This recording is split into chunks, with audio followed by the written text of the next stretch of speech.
नमस्कार, स्वागत है आप सभी का न्यूज़ 18 के डिजिटल प्लेटफॉर्म पर। मैं हूं आपकी होस्ट चित्रा शर्मा। देखिए, पहलगाम आतंकी हमले के बाद से भारत और पाकिस्तान के बीच टेंशन का माहौल और बढ़ गया है और इसका अंदाजा तब से लगाया जा सकता है कि कल जब प्रधानमंत्री नरेंद्र मोदी ने तीनों सेनाओं के चीफ के साथ बैठक की, इसमें रक्षा मंत्री राजनाथ सिंह भी मौजूद रहे। इस बैठक के बाद से पाकिस्तान की तरफ से एक बयान सामने आया है। पाकिस्तान के दरअसल सूचना मंत्री अताउल्लाह तरार ने दावा किया है कि उन्हें विश्वसनीय खुफिया जानकारी यानी उन्हें एक इनपुट मिली है जिसके अनुसार भारत अगले 24 से 36 घंटों में पाकिस्तान पर सैन्य हमला कर सकता है और ये दावा पाकिस्तान की तरफ से किया जा रहा है। भारत की तरफ से ऐसा कोई भी बयान अभी तक सामने नहीं आया है।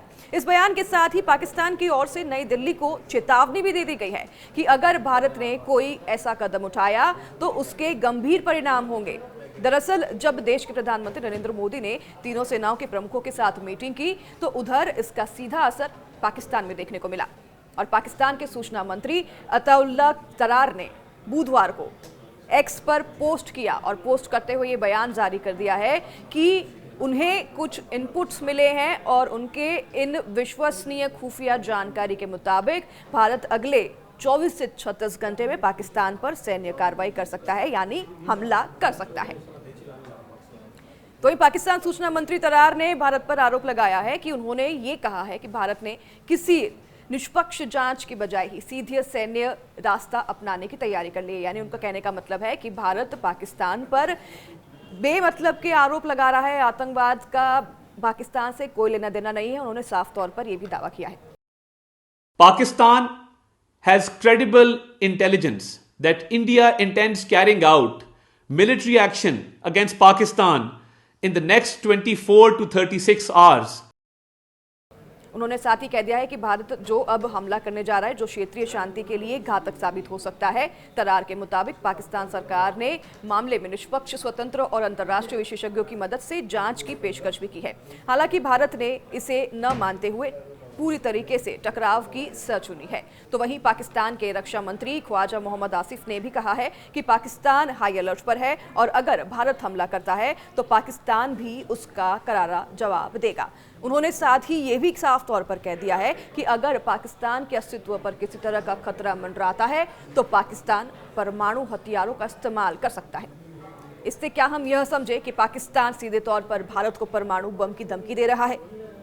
हालांकि अब ये धमकी है कि क्या, ये तो साफ तौर पर हम समझ सकते हैं, लेकिन हम जानते हैं कि भारत यानी कि हम पहले कभी भी हमला करने में, अटैक करने में विश्वास नहीं रखते हैं।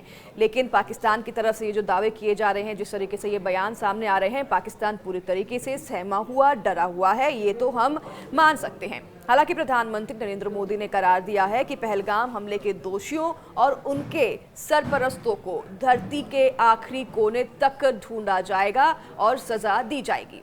इतना ही नहीं, प्रधानमंत्री नरेंद्र मोदी ने सभी रक्षा अधिकारियों के साथ बैठक में साफ कहा है कि सेना को यह छूट दी गई है कि वह पहलगाम हमले का जवाब देने के लिए लक्ष्य, समय और तरीके का चुनाव स्वयं करे। यानी कि सेनाओं को पूरी तरह की छूट है, वह जिस तरह का कार्रवाई यहाँ पर करना चाहती है, सेना उस तरह की कार्रवाई कर सकती है। उन्हें पूरी आज़ादी, पूरी फ्रीडम प्रधानमंत्री के द्वारा, सरकार के द्वारा दे दी गई है। इसमें किसी भी तरीके का पॉलिटिकल विल नहीं होगा, क्योंकि अगर बात करें पिछले हमलों के बारे में, 26/11 की हमलों की अगर हम बात करें तो उस वक्त भी पॉलिटिकल विल मौजूद था, लेकिन अब पूरी तरीके से यहां पर सेनाओं को आज़ादी दे दी गई है कि वो किसी भी तरीके से कोई भी कदम उठा सकती है। तो वहीं पीएम मोदी ने यह भी कहा है कि दोषी और उनके समर्थक को किसी भी तरीके से बख्शा नहीं जाएगा और धरती के किसी भी कोने में से उन्हें ढूंढ कर सजा दी जाएगी। प्रधानमंत्री के इस बयान के बाद से पाकिस्तान की सरकार और सेना में खलबली मच गई है और पाकिस्तान की तरफ से ये उल्टे सीधे भभकी भरे बयान आने शुरू हो गए हैं।